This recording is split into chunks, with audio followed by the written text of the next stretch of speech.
मैं हूं आपके साथ रिया।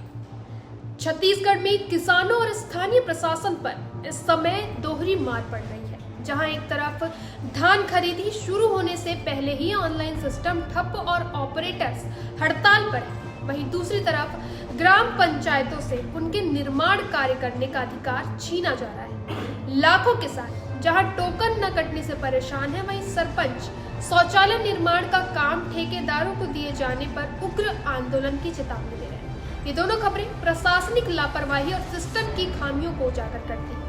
आज इस रिपोर्ट में हम जानेंगे कि यह विवाद क्या है और इसका सीधा असर आम जनता और किसानों पर कैसे पड़ रहा है। खरीदी से पहले ही सिस्टम फेल का संकट। छत्तीसगढ़ में धान खरीदी की तारीख 15 नवंबर तय है, लेकिन राज्य का पूरा ऑनलाइन सिस्टम खरीदी शुरू होने से पहले ही जवाब दे गया है। किसान इस समय दोहरी समस्या झेल रहे हैं। पहला, टोकन तुरंत हाथ ऐप पूरी तरह ठप पड़ा है और दूसरा, कंप्यूटर ऑपरेटर्स हड़ताल पर है।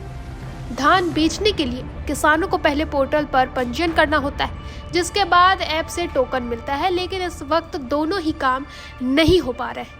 लाखों किसानों का पंजीयन अटका हुआ है। टोकन तुरंत हाथ ऐप में लॉगिन करने पर पंजीयन फिलहाल बंद है का मैसेज आ रहा है। अधिकारियों ने बताया कि ऐप का नया संस्करण प्ले स्टोर पर उपलब्ध नहीं है, जिस कारण सर्वर में लॉगिन नहीं हो पा रहा है। आधिकारिक जानकारी के अनुसार अब तक 7 लाख से ज्यादा किसान पंजीयन नहीं करा पाए हैं। तकनीकी गड़बड़ी, डेटा एरर और खसरा खतौनी मिलान का समस्या के चलते आवेदन रिजेक्ट हो रहे हैं। वहीं अगर ये स्थिति जारी रही तो भारतीय किसान संघ के तेजराम विद्रोही के अनुसार हजारों किसान धान खरीदी से वंचित रह जाएंगे। कंप्यूटर ऑपरेटरों की हड़ताल सबसे बड़ी बाधा।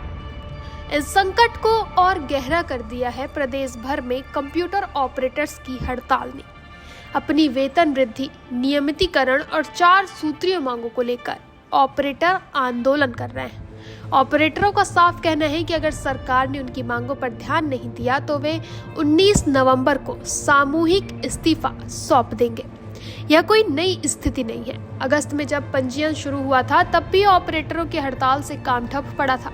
अब खरीदी के ठीक पहले यही स्थिति दोहराई जा रही है। किसान संगठनों की मांग है कि ऑनलाइन पंजीयन या टोकन नहीं होने पर सोसाइटी स्तर पर वैकल्पिक पंजीयन की अनुमति दी जाए, ताकि किसान किसी भी हाल में अपनी फसल बचा सके। इसके अलावा किसानों की चिंता नए नियम को लेकर भी है, जिसके तहत उन्हें अब रकबा सत्यापन करना भी जरूरी है। किसानों का कहना है कि यह एक अनावश्यक और समय लेने वाली प्रक्रिया है, जिससे खरीदी पर असर पड़ता है। सरपंचों का गुस्सा, शौचालय निर्माण का छीना गया अधिकार।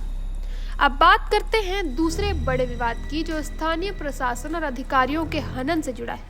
रायपुर जिले के 129 धान खरीदी केंद्रों पर महात्मा गांधी नरेगा योजना के तहत शौचालयों का निर्माण होना है। वहीं हर शौचालय की अनुमानित लागत 2,67,000 रुपए है।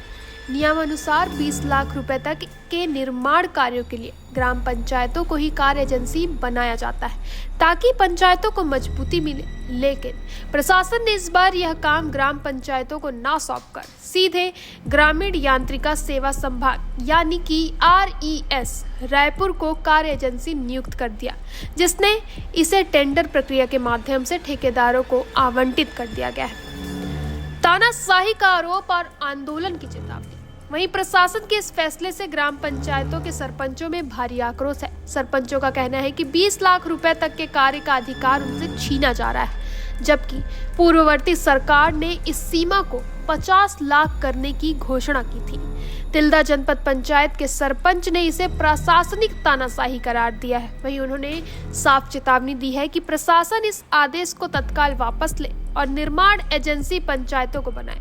अगर आदेश वापस नहीं हुआ तो उग्र आंदोलन किया जाएगा और किसी भी ठेकेदार को काम करने की अनुमति नहीं दी जाएगी। ये दोनों विवाद धान खरीदी में तकनीकी विफलता और सरपंचों के अधिकार का हनन है।